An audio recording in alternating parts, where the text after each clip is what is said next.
It's no secret that Clemson's offense through 3 games has been struggling. And it doesn't mean that Clemson can't figure it out the rest of the way, that they can't turn it on starting this Saturday against Syracuse. I mean, that's why I'm super duper worried about this matchup, because maybe this is the week that Clemson on offense finally figures it out, particularly with a Syracuse defense, which, let's be honest, I mean, us Syracuse fans who've been following are pretty well aware of this, that the defense definitely has some questions, which we have talked about here on Locked On Syracuse, how they don't typically rush the passer well. They don't really stop the running game either. There's not much to like about Syracuse's defense right now, but hey, you have a Clemson offense that's struggling. It's only a matter of time until they figure it out, we think. But right now, they're struggling, particularly in their passing game. Most of their problems are really with their quarterback in Cade Klubnik. And in all seriousness, the only guy that seems to be performing to expectations in their passing game is wide receiver Bryant Wesco.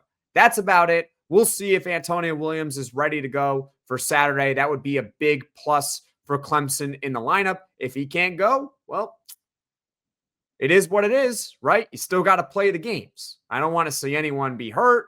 I want everyone happy and healthy. But if he's not playing, he's not playing. Still got to play the games, right? But with that being said, let's talk about Clemson's rushing attack instead of their passing attack, and how Syracuse football, their second biggest key in this game, is to slow down Clemson's running game. Now, for the most part, I don't feel like I need to lecture you all about how important a running game is to an offense and how it can open up the passing game for any team. I mean, very few offenses, doesn't matter the level of football, can operate like the Syracuse offense, where they don't necessarily need the rushing attack to be clicking in order to get the passing attack going. Syracuse is in many ways an outlier with how they run their offense. Like I just said, they seem to be able to throw the football even when they can't necessarily get anything going on the ground.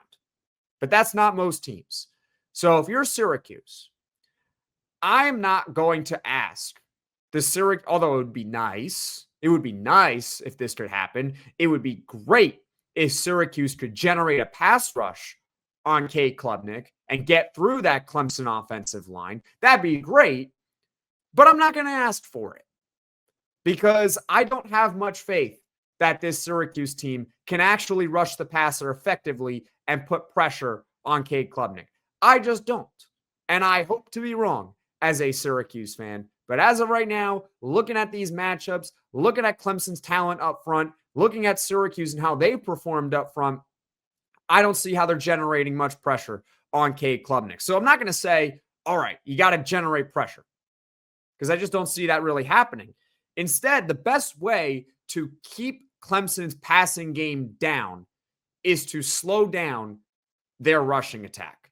And they got two main guys. The first is their running back in Adam Randall, who is a converted wide receiver. Now, in week 1 against LSU, Clemson said, we're just not going to use the guy. They gave him only 5 carries. But then they started to smarten up a little bit, because in week 2, 21 carries, 112 yards for Adam Randall on the ground. Then in week 3 against Georgia Tech, he was pretty good too. He had 15 carries for 80 yards. Both of those games, he averaged 5.3 yards a carry. So that's number one that you have to look out for. They're a running back, a converted wide receiver in Adam Randall. And then after that, it's actually their quarterback in Cade Klubnik. That's right. He's a pretty mobile quarterback. And at times, Cade's mobility has actually been one of the factors in why he's struggling, because he doesn't always seem to know how to use his mobility. It's like sometimes his first read is not there and his next instinct is to run. When in reality, what you want to do as a quarterback is go through your progressions and then run if you need to run. Right? Makes sense? That being said, he's still a very good runner with the football. Last week against Georgia Tech, he had 62 rushing yards and a touchdown. Last year, nearly 500 rushing yards, 463 to be exact. I rounded up a little bit. I was a little nice. I was generous. And 7 touchdowns. So how do you contain this? Well, first and foremost, I'm not asking Syracuse's edge rushers to necessarily be able to get home on Cade Klubnik, but what they need to do is their number one job on the edge, which is set the edge. Don't let Cade Klubnik use his legs and get outside of you. Force him into the middle. If he's going to scramble, make him scramble up the middle. And then at that point, you're leaving it up to your interior defensive line to maybe make a nice big play, get a stop, or you're leaving it up to your linebackers, which means tackling is so, so important. And by the way, if Cade Klubnik decides to scramble, he's a runner. Just keep that in mind. He's a runner if he decides to scramble. You are allowed to hit the quarterback when he's a runner. Okay, I'm not saying injure him or anything like that, but just keep that in mind. If he's a runner, you're allowed to tackle him. Don't miss tackles. No missed tackles. That is not, I'm not going to say it's, be perfect or anything like that, but you get the point.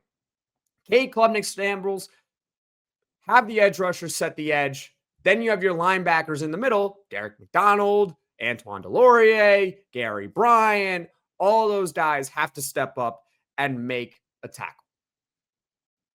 Bottom line is this. We know the Clemson passing attack right now is struggling. The best way to stop a passing attack is generate a pass rush.